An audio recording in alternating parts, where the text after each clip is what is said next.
Mashina xuddi kemadek daryoni suzib o'tishi mumkinmi? Xitoyliklarning bunga javobi ha bo'lmoqda. Gap shundaki, Chery kompaniyasining yangi yo'l tanlamasi Jetour Zhongzheng G700 Yanzi daryosini suzib o'tdi. Bu orqali u mazkur daryoni muvaffaqiyatli suzib o'tgan ilk yo'l tanlamasiga aylandi. G700 Yanzidagi 1480 metrlik masofani 22 daqiqada bosib o'tishni uddaladi.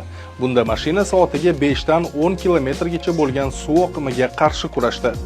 G700 harakat davomida o'zini barqaror tutib, soatiga taxminan 7 kilometr tezlikda suzdi. Xo'sh, mashina buni qanday uddaladi deysizmi?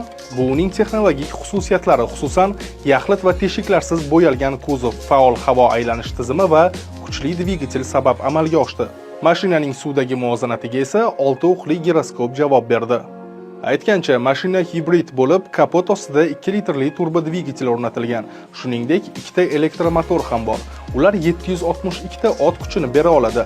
34,1 kilovatlik batareya bilan tokning o'zida 150 kilometrgacha to'la benzin bakini qo'shsak, 1400 kilometrgacha masofa bosib o'ta oladi.